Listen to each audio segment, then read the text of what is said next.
SC ST sub plan కింద వచ్చిన నిధులను ఎస్సీ ఎస్టీ రైతులకు సకాలంలో రుణాలను అందించాలని ఆర్థిక శాఖ మంత్రి ఆనం రామనారాయణ రెడ్డి నెల్లూరు కలెక్టరేట్ జూబ్లీ హాల్లోని పత్రికాముఖంగా బ్యాంక్ అధికారులకు ఉత్తర్వులు జారీ చేశారు. పై కార్యక్రమంలో మంత్రి ఆనం మాట్లాడుతూ 10 లక్షలు ప్రభుత్వం నుండి ఇవ్వగా బ్యాంకు వారు 5 లక్షలు ఇవ్వాలన్నారు. ప్రభుత్వం నిర్ణయం తీసుకోవాలి, ప్రభుత్వం ఆ విధంగా నిర్ణయం తీసుకోవాలి. దాసరి నారాయణరావు మీద సిబిఐ రైట్స్ మీద మీరు స్పందిస్తారు? దాసరి నారాయణరావు గారి మీద సిబిఐ రైట్స్ జరుగుతున్నటువంటి విషయం మీ మీడియాలోనే మేమందరం కూడా చూడడం జరుగుతుంది. సిబిఐ రైట్స్ జరిగినటువంటి విషయం వాస్తవం అని మీడియా కూడా దాన్ని ఎలక్ట్రానిక్ మీడియాలో కూడా చూపించడం జరిగింది. దాని మీద నేను మాట్లాడడం అనేటువంటి సరికాదు. సిబిఐ నివేదిక ఏ విధంగా ఉందో ఆ నివేదిక ఆధారంగా కేంద్ర ప్రభుత్వం కానీ న్యాయస్థానాలు కానీ ఏ విధంగా స్పందిస్తాయో వేచి చూడాల్సిన అవసరం. అట్లాగే అసెంబ్లీలో ఈరోజు వ్యాఖ్యలు లేదు, మీరు చేసిన కామెంట్కి సంబంధించి ప్రతిపక్షాలన్నీ ఖండించడం జరిగింది. రామనారాయణ రెడ్డి గారు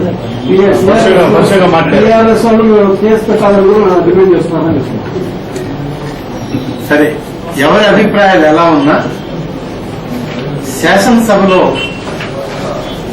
తోటి సభ్యుల్ని అగౌరవపరిచేటువంటి సాంప్రదాయం అయితే నాకు లేదు.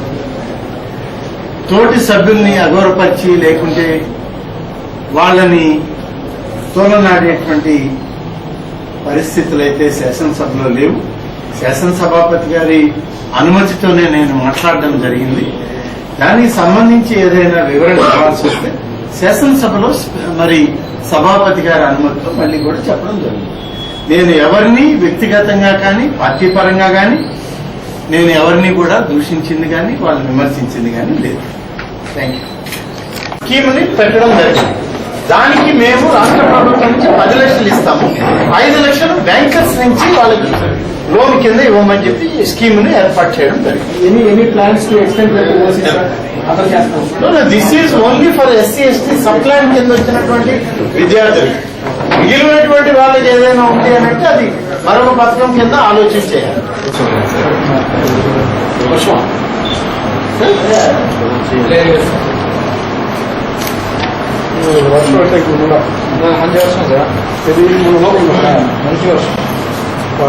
స్కానింగ్ సెంటర్లపై నెల్లూరు డిఎంహెచ్ఓ తనిఖీలు. నెల్లూరులో రెన్యువల్ కాని స్కానింగ్ సెంటర్లను నెల్లూరు డిఎంహెచ్ఓ తనిఖీలు నిర్వహించి తనిఖీలో భాగంగా స్వాతి నరసింహం, విజయలక్ష్మి నరసింహం ఈ 2 సెంటర్లపై తనిఖీలు నిర్వహించి స్కానింగ్ సెంటర్లలో ఆడ మగ అని తల్లిదండ్రులకు చెప్పడంతో ఆడపిల్ల అయితే కొంతమంది గర్భాన్ని తీయించుకుంటున్నారని దానిపై గవర్నమెంట్ ఉత్తర్వులు జారీ చేయడంతో నెల్లూరు డిఎంహెచ్ఓ తనిఖీలు నిర్వహించి ఈ 2 ఆడపిల్లలు అయితే ఇమీడియట్ గా అది తొలగించుకోవడం ఈ విధంగా చేస్తున్నారని చెప్పేసి ముఖ్య కారణంగా గవర్నమెంట్ చాలా సీరియస్ గా థింక్ చేస్తూ ఉన్నతాధికారుల ఆదేశాల ప్రకారం ఈరోజు స్కానింగ్ సెంటర్స్ తనిఖీ చేయడం జరుగుతుంది.